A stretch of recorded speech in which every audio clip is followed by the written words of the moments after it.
How to Lie with Statistics by Darrell Huff. Picture this. It's a few years after Yale's celebrated class of 1924 tossed their caps in the air. A shiny report lands on desks across the country, claiming that the average graduate from that class is raking in $25,111 a year. Back in those days, that was the kind of money that made parents start measuring their kids for Yale sweatshirts before they could even walk. But wait, something smells fishy here. $25,111? Really? Down to the very last dollar?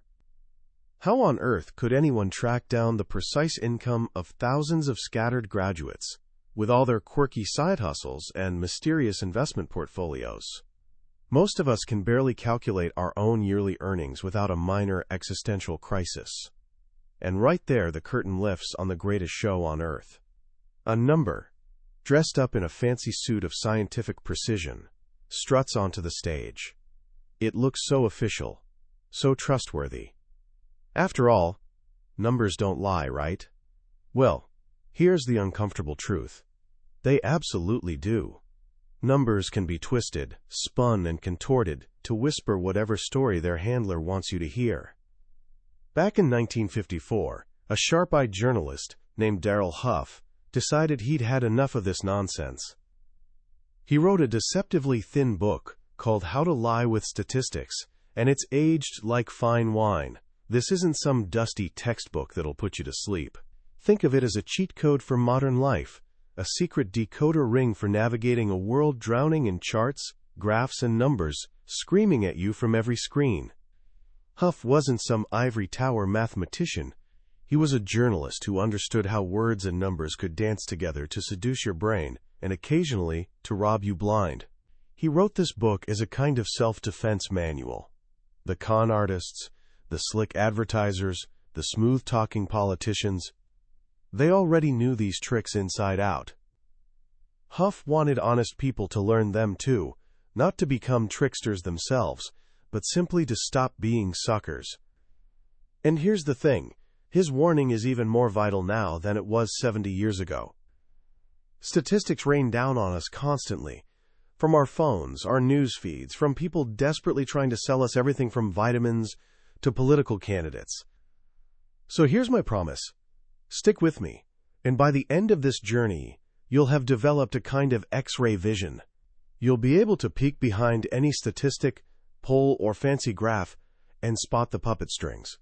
You'll speak the secret language of data manipulation, and you'll become almost impossible to fool.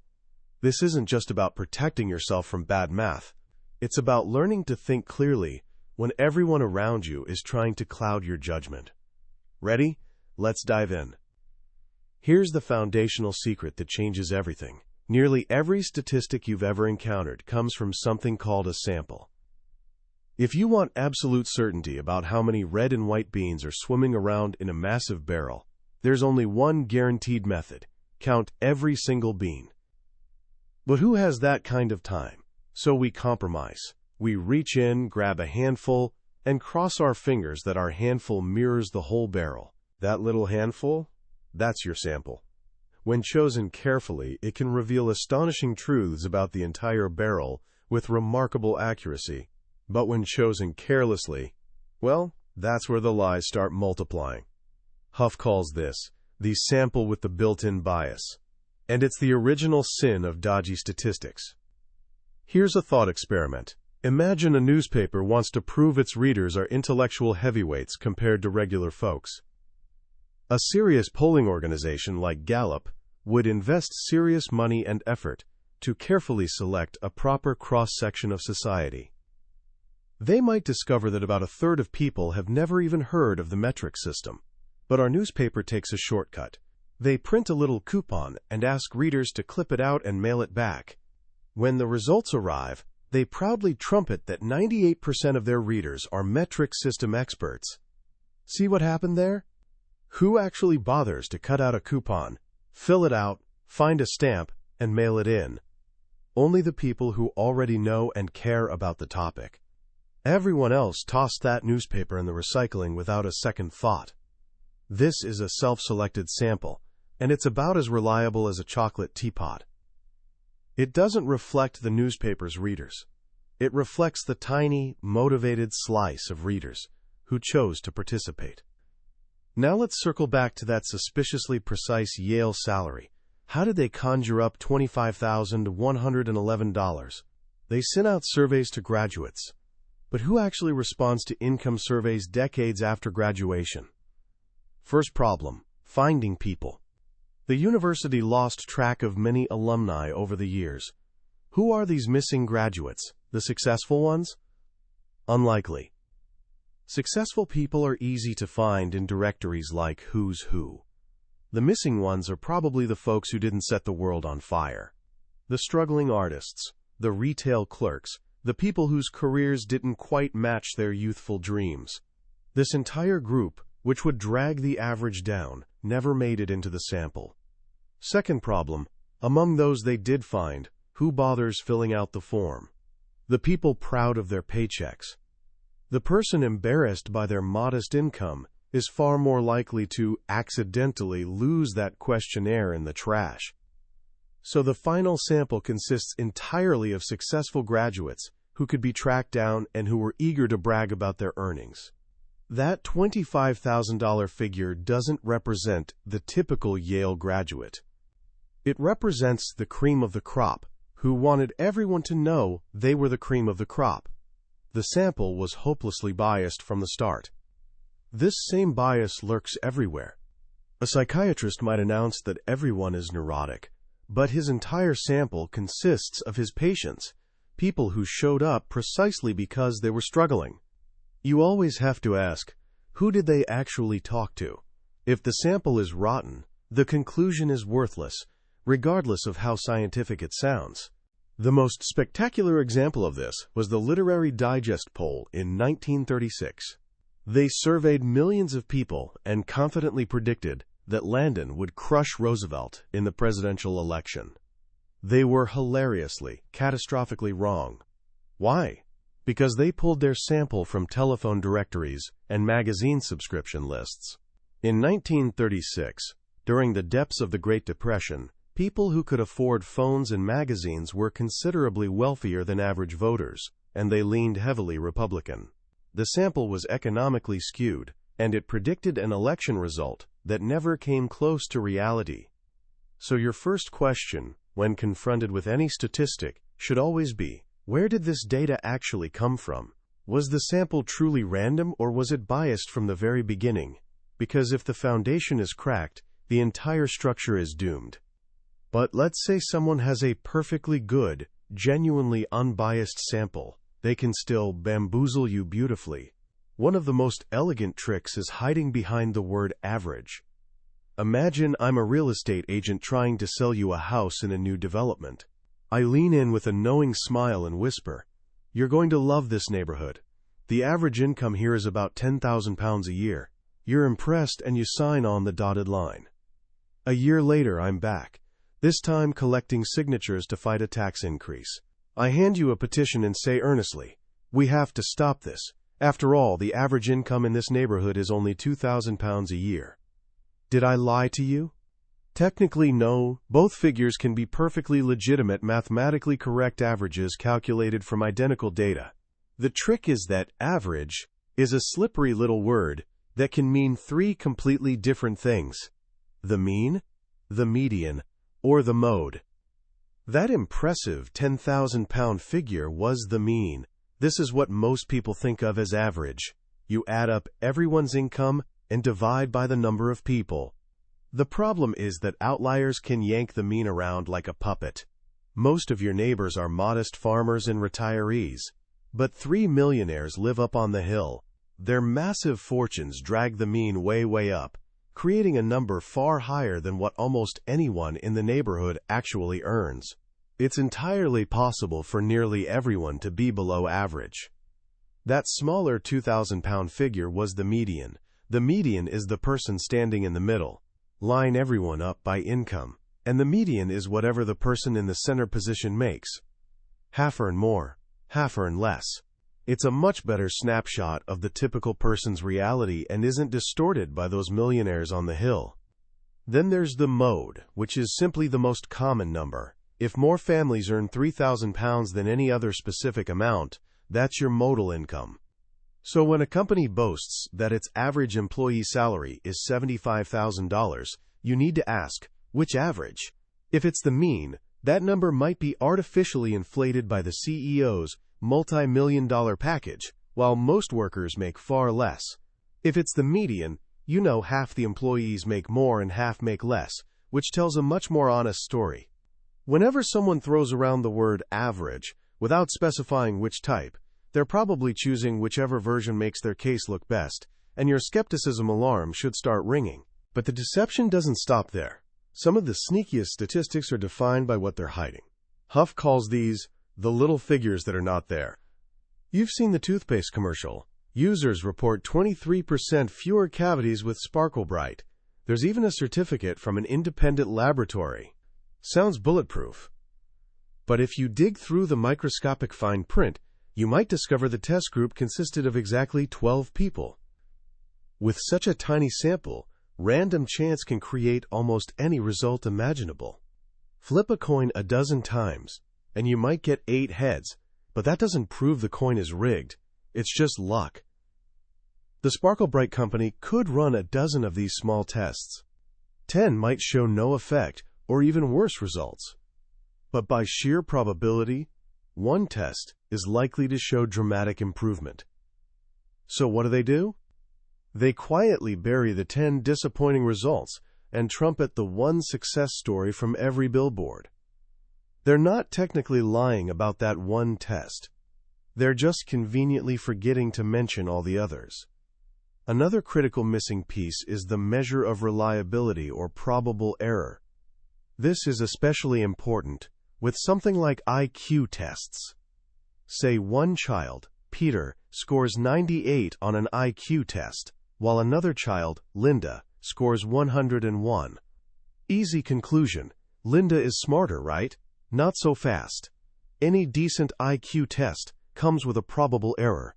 The Stanford Binet test, for instance, has a probable error of around 3%. This means Peter's true score likely falls somewhere between 95 and 101, while Linda's probably sits between 98 and 104. These ranges overlap significantly. Peter might actually have a higher true IQ than Linda. That tiny 3-point difference is statistically meaningless noise. But because that crucial plus or minus figure gets left out, people make all sorts of confident judgments that are complete nonsense. A difference only matters when it actually makes a difference. This leads us to one of the most powerful weapons in the statistical liar's arsenal: visual deception. The human eye is powerful, but embarrassingly easy to trick. A cleverly designed graph can transform a tiny, insignificant change into what looks like a world-shaking catastrophe. Huff calls this the gee whiz graph. Let's say a country's national income rose by 10% over a year. If you draw an honest graph with the vertical axis starting at 0, you'll see a pleasant, modest upward slope. It's nice, but hardly thrilling. But what if you want to manufacture some drama? Simple surgery. Chop off the bottom of the graph. Instead of starting at 0, start your axis just below the lowest data point. Now that same 10% increase that once occupied a small portion of the graph suddenly rockets from the bottom of the page to the very top. The visual impression screams explosive, monumental boom. You haven't altered a single number, but you've completely transformed the story the data tells, just by manipulating the frame. You can amplify this even further by stretching the vertical axis. Make each tick mark represent smaller and smaller values. Now your line climbs at an even steeper, more heart-stopping angle. This happens constantly in corporate reports and news magazines to make modest gains look enormous, or small declines look apocalyptic. Another visual trick is the one-dimensional picture. Say the average weekly wage in country A is £15, and in country B it's £30. You could illustrate this with 2 money bags. The honest approach would be showing 2 bags for country B and 1 for country A. But that's not dramatic enough. So instead you draw 1 money bag for country A, and for country B, you draw a money bag that's twice as tall. Here's the problem. When you make it twice as tall, you naturally make it twice as wide to keep it looking like a proper money bag. Suddenly, the second bag occupies 4 times the area on the page. And since our brains perceive money bags as 3-dimensional objects, we subconsciously assume it's twice as thick too. The volume of the second bag now appears 8 times larger than the first. The numbers say 2 to 1, but your eyes are screaming 8 to 1. You've used a picture to plant a wildly exaggerated impression in the viewer's mind, and it's almost impossible to consciously resist. Finally, we arrive at the most subtle forms of deception, the ones hiding not in the numbers or pictures, but in the logical connections between them. The first is the semi-attached figure, where you prove one thing and then casually pretend it means something else entirely. The classic example is the mouthwash that, quote, killed 31,108 germs in a test tube in 11 seconds. The statement is absolutely true. The laboratory report is genuine. But what does this have to do with curing your cold? Practically nothing. A chemical that slaughters germs in a glass tube under perfect laboratory conditions might be completely useless in your actual throat, especially after it's been diluted with saliva and mixed with food. And who says those particular germs were even responsible for your cold? The statistic is impressive, but it's attached to a conclusion it simply doesn't support. You see this constantly in safety statistics too. More people are killed in airplane accidents today than in 1910. This is true, but does it mean flying is more dangerous? Obviously not. It just means millions more people are flying now. The raw number of accidents is a semi-attached figure. The relevant number is the accident rate per million passenger miles, which tells a completely different story. This brings us to the granddaddy of all logical fallacies, what Huff calls post hoc rides again. The full Latin phrase is post hoc, ergo propter hoc, meaning after this, therefore because of this. This is the mistake of assuming that if 2 things happen together, one must have caused the other. Someone once studied college students and found that smokers got lower grades than non-smokers. The obvious conclusion everyone jumped to: smoking makes you dumber. But is that the only possible explanation? Couldn't it work the other way around? Getting bad grades is stressful, driving students to smoke for relief. Or, far more likely, couldn't some third factor be responsible for both? Perhaps the kind of student who is more social, more rebellious, and less obsessed with academics is also more likely to pick up smoking. The correlation is real, but the conclusion about cause and effect is completely unproven. You can discover these spurious correlations everywhere if you look hard enough. There's an actual statistical correlation between Presbyterian ministers, salaries in Massachusetts, and the price of rum in Havana. Does one cause the other? Of course not. Both are influenced by a third factor: general worldwide inflation over time.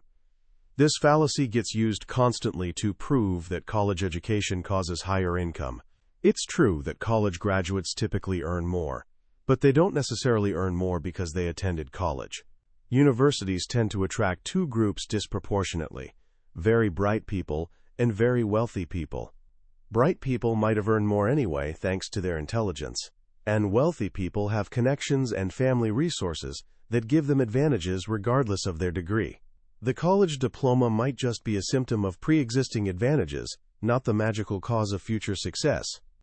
The world of statistics is an absolute minefield of these logical traps, and recognizing this fact is your first step toward genuine intellectual freedom. You start to understand that a number, no matter how authoritative and official it appears, is only the beginning of the conversation, never the end. When Darrell Huff penned this book in 1954, he was battling against slick newspaper advertisements and manipulative corporate reports. He couldn't have possibly imagined a world where we all carry supercomputers in our pockets, where social media turns each of us into both consumers and publishers of statistics. A world where a misleading chart can be created in 30 seconds and shared with millions in 30 more. And yet, the simplicity and timelessness of his warnings make this book more vital today than ever before. Bill Gates himself called it more relevant than ever, and it's hard to argue with a man who knows a thing or two about data. We're swimming, sometimes drowning, in an endless ocean of data, constantly told that, quote, the data doesn't lie. But Huff teaches us something far more profound. Data never speaks for itself. It's always presented by someone with a perspective, an agenda, a product to sell, or an argument to win. The numbers themselves might be technically accurate, but the story they're woven into can be pure fiction. The real gift of this book isn't turning you into a cynical person who distrusts everything and everyone. It's transforming you into a discerning person who questions things intelligently. It hands you a practical toolkit for clear thinking, a set of straightforward questions you can apply to any statistic you encounter, whether it's in a breaking news story, a politician's speech, or a viral post from your favorite influencer. Huff outlines these questions in his final chapter, and they're worth memorizing. They're your intellectual armor. First, who says so? Look for potential bias. Is the source trying to sell you something? Is there a hidden agenda lurking beneath the surface? Is a respectable institution like a university being name-dropped to endorse a conclusion they never actually made? Second, how do they know? Examine the sample carefully. Was it large enough to matter? Was it truly representative? Or was it biased from birth? An astonishing amount of confident-sounding nonsense is built on the shaky foundation of a terrible sample. Third, what's missing? Are they revealing the sample size or the margin of error? Are they specifying which type of average they used? Often the most deceptive element of a statistic is the crucial context that has been strategically omitted. Fourth, did somebody change the subject? Are they reporting laboratory germ counts and implying it'll cure your cold? Are they using a shocking raw number when the more meaningful rate would tell a completely different story? And finally, the most powerful defense of all, does it make sense? This is your ultimate weapon. So much of what masquerades as statistical fact crumbles instantly under the weight of simple common sense. When someone claims life expectancy is 63, so retirement at 65 is some kind of scam, does that match the reality you see around you, full of healthy people in their 70s and 80s? No. And that simple reality check is often all you need to spot the lie. Learning to apply these 5 questions is like developing a genuine superpower. It allows you to navigate the world with greater clarity and less fear. It's the very heart of critical thinking, a skill that isn't just useful for homework, but for every major decision you'll face for the rest of your life. That was a summary of How to Lie with Statistics by Darrell Huff. We've definitely covered the major tricks and traps today, but here's the honest truth. A summary can only ever be a rough map. The real treasure reveals itself when you explore the actual territory.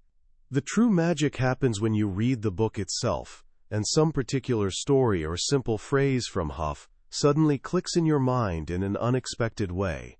This summary is meant to be your starting point, helping you decide if this journey calls to you. If anything we've discussed today has sparked your curiosity or shifted how you see the world even slightly, then I genuinely encourage you to grab a copy. Reading it isn't just about learning facts. It's an experience that can authentically sharpen the way you think for a lifetime. Also, if you found this summary valuable, I'd be incredibly grateful if you'd hit that like button and subscribe to the channel. That way, you won't miss our next exploration into another transformative book from the billionaire's bookshelf. Let's keep learning and growing together.